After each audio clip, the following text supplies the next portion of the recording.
guys, welcome to my channel. If you're new, my name is Atidia, and on this channel we do a bunch of home cleaning, decorating, and DIYs. In this video, I'm going to be showing you guys how to DIY 3 fall inspired home decor pieces. I've been feeling really inspired lately by a lot of stuff that I've been seeing online, and the first thing that we're going to start off with are some Magnolia stem dupes. I did want to purchase these stems from Magnolia, but they were $28 per stem. I was so glad to go to Hobby Lobby and find these orange leaf stems. They're perfect for this DIY, and they were just $5.99 per stem. So I purchased 3 of those stems, and here's the paint that we're going to be using. I'll be sure to link everything down below for you. Every item that I use for each DIY will be in the description box.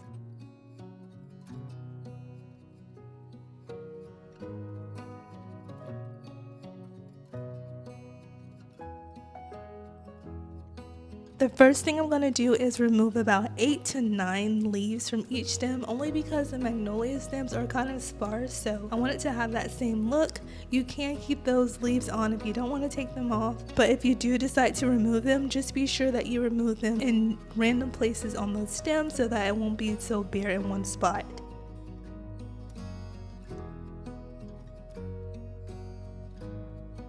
The first step is to paint each leaf with the burnt sienna paint. I'm going to be painting the leaves front and back.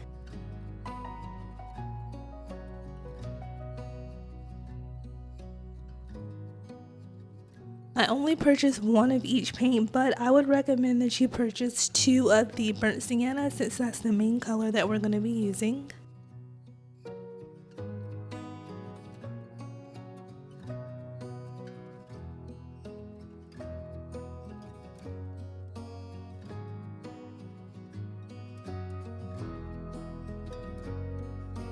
Out of all of the DIYs, this one did take the longest, but I feel like it was so worth it.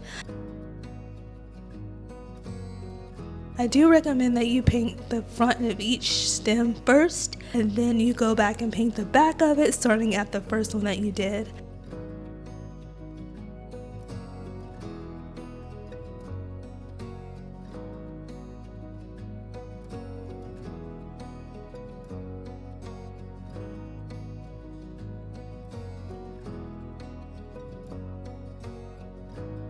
And now that the front of the leaves are painted, I'm going to go ahead and do the same thing to the back.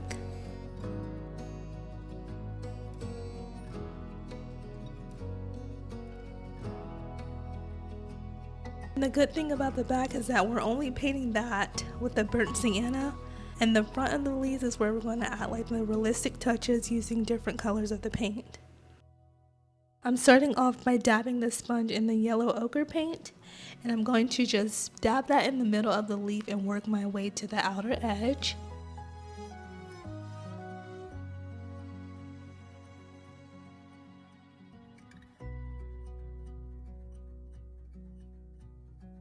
And to blend that in, I'm just going to dab the sponge in nutmeg. Starting off with the outer edge of the leaf, I'm just going to work my way into the yellow, being sure not to cover up the yellow entirely.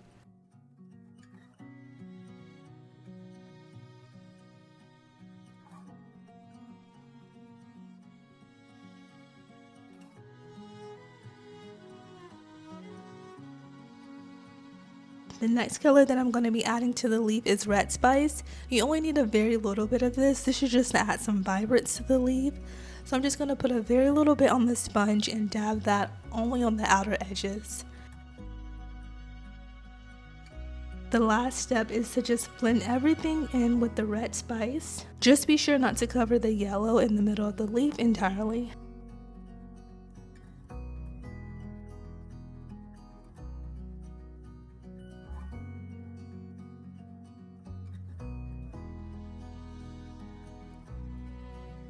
I did these steps to every single leaf. Yes, it did take quite some time, but once you get the hang of it, it goes by very quickly. Here I'm showing you how to do it one more time. As you get the hang of it, you'll start seeing that you can just play around with the colors, create any pattern that you want. I kind of stuck with the same pattern, but on some of the leaves I didn't use any of the red spice. I just used the other 3 colors.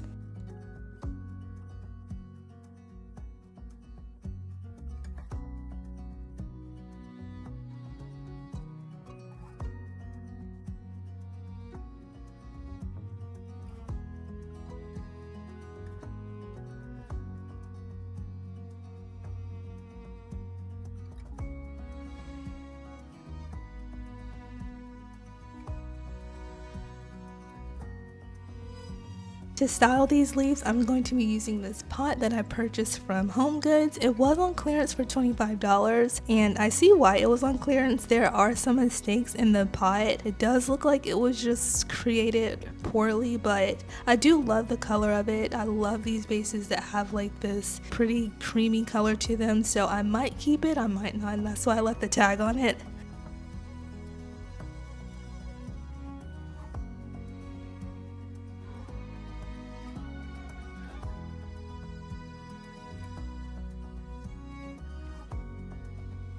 After I place the stems in the vase, I'm just going to play around and just like kind of fix them the way I want. I'm just going to bend the stems so that they can fall over a bit.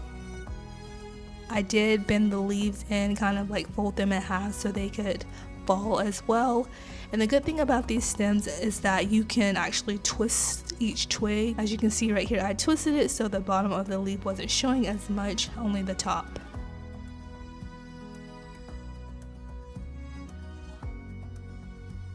Beside the vase, I'm just going to place this cutting board that I DIY'd a while back. And on top of that cutting board, I'm going to be placing some of these plums. I just wanted to add some real life touches to the island by adding some fruits.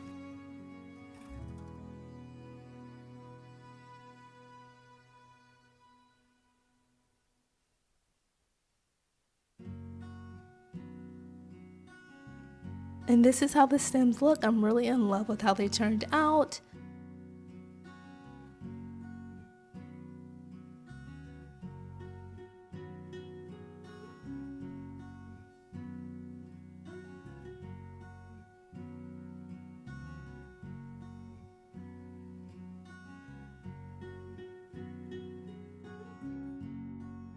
Moving on to the next DIY is going to be a rustic decor bowl, and this is inspired by the Kongu Raleigh bowl. This bowl retails for $300. I don't understand why it does. I found the exact bowl at Home Goods a few months ago. I've been waiting to do this DIY for the longest. I didn't want to rush and do it. I wanted to take my time until I was ready. So this bowl matches perfectly. The details are spot on as well. I'm going to link a similar bowl down below in the description box because I purchased this from Home Goods.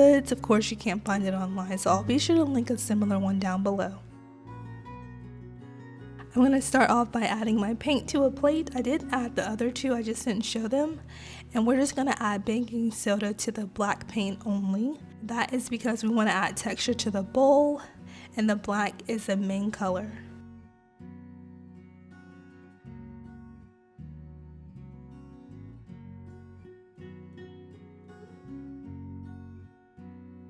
I'm just painting the outside of the bowl black, and I'm going to do the same thing in the inside.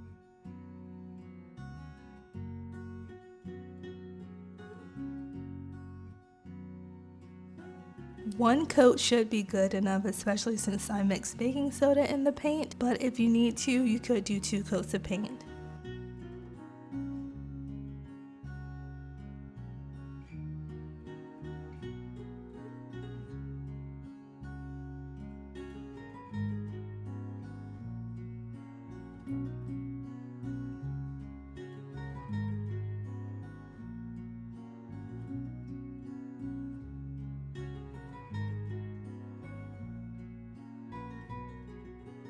Using the same paintbrush, I'm just getting in the middle of the crevices, being sure to cover every white part of the bowl so nothing is showing.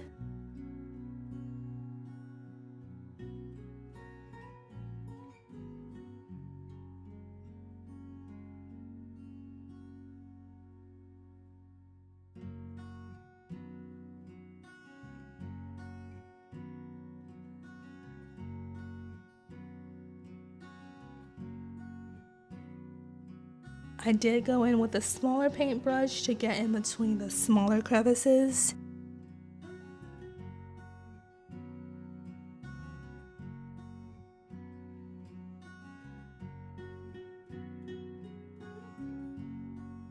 On the Raleigh bowl, there was brown on the outside and the inside, so I'm going to use some melted chocolate paint, and I'm just painting like almost an inch worth of the top of the bowl with the melted chocolate. I did paint the balls on top as well, but not using too much paint, just slightly painting them with the melted chocolate. And I'm going to do the same thing to the inside.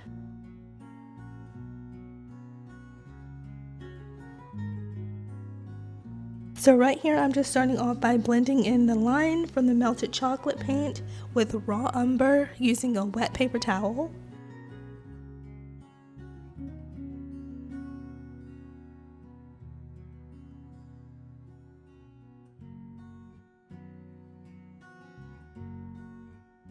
And to blend that in seamlessly, I'm going to go over the raw umber with burnt umber. And I'm just patting it all together with a wet paper towel and just keep playing around until the line is well blended. This does take some time, but it's definitely worth it. And I found that if I made a mistake and got like too much of the melted chocolate or the umber paints on parts that I didn't want them to be, I just went over with some black and just covered it up. And I'm going to do the same thing with the outside of the bowl as well. I did switch to a sponge because it was much easier than using a wet paper towel, but I'm doing the same exact thing to the outside of the bowl and on the top of the bowl.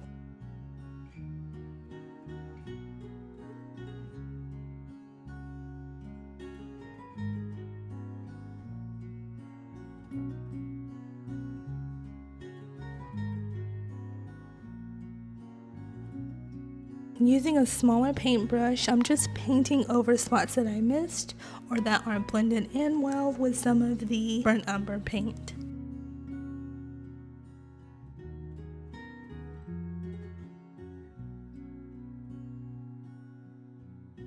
The Riley bowl did have spots of chocolate paint on random parts of the bowl, so I'm just going to paint the balls on the bowl with a little bit of melted chocolate until I'm happy with how it turns out.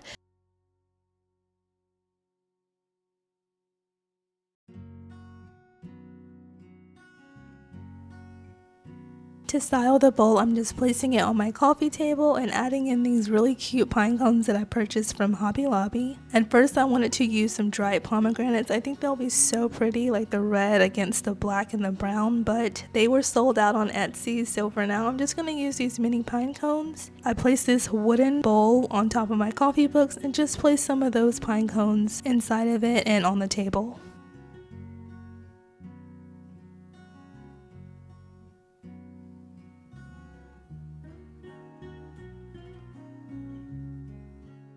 The last DIY is an antique frame. I purchased this really cute frame from Walmart for $5.79. I saw so much potential in it, especially with the details on it.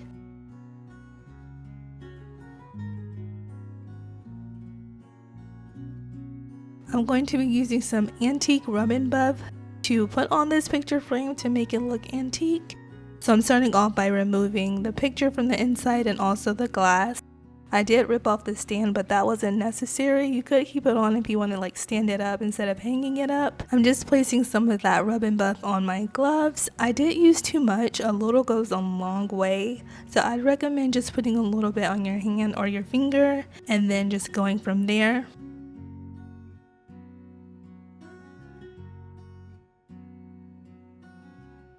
Eventually I switched to a paper towel, which worked a lot better. And it helped me get inside the crevices of the picture frame and blended it in much better than using my hand.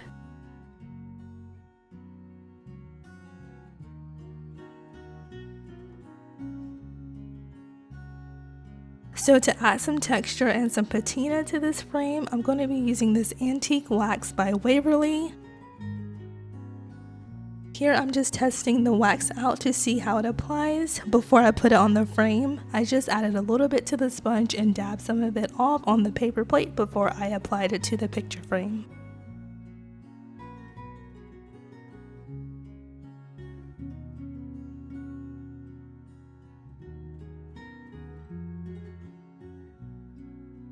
I'm going to be applying that antique wax to every part of the frame, including the sides.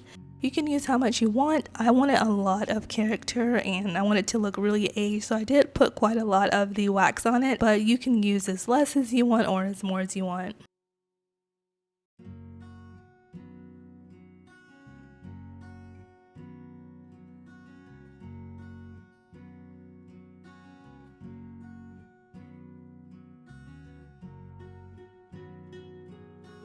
I purchased this print from Etsy, and I'm just going to be using the Mod Podge method to make it look more textured. What I like to do is just start off by painting the sky and the grass. Anything that is kind of flat, doesn't really have much texture, I just paint it straight across using a paintbrush. And the trees, I dab the paintbrush on them just to make it look more textured, but you can do that all over the picture. It's really up to you. You can apply as much texture as you want. It definitely helps doing this so that the picture won't be as flat as it is.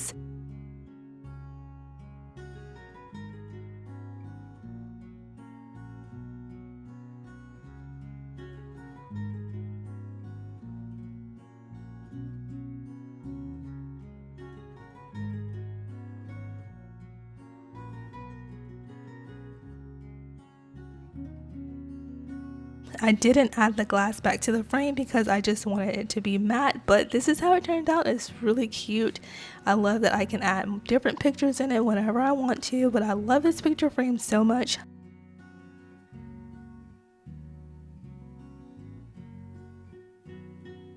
I decided to style this frame in my hallway by placing it on the wall above a different picture. I printed that same print from Etsy too.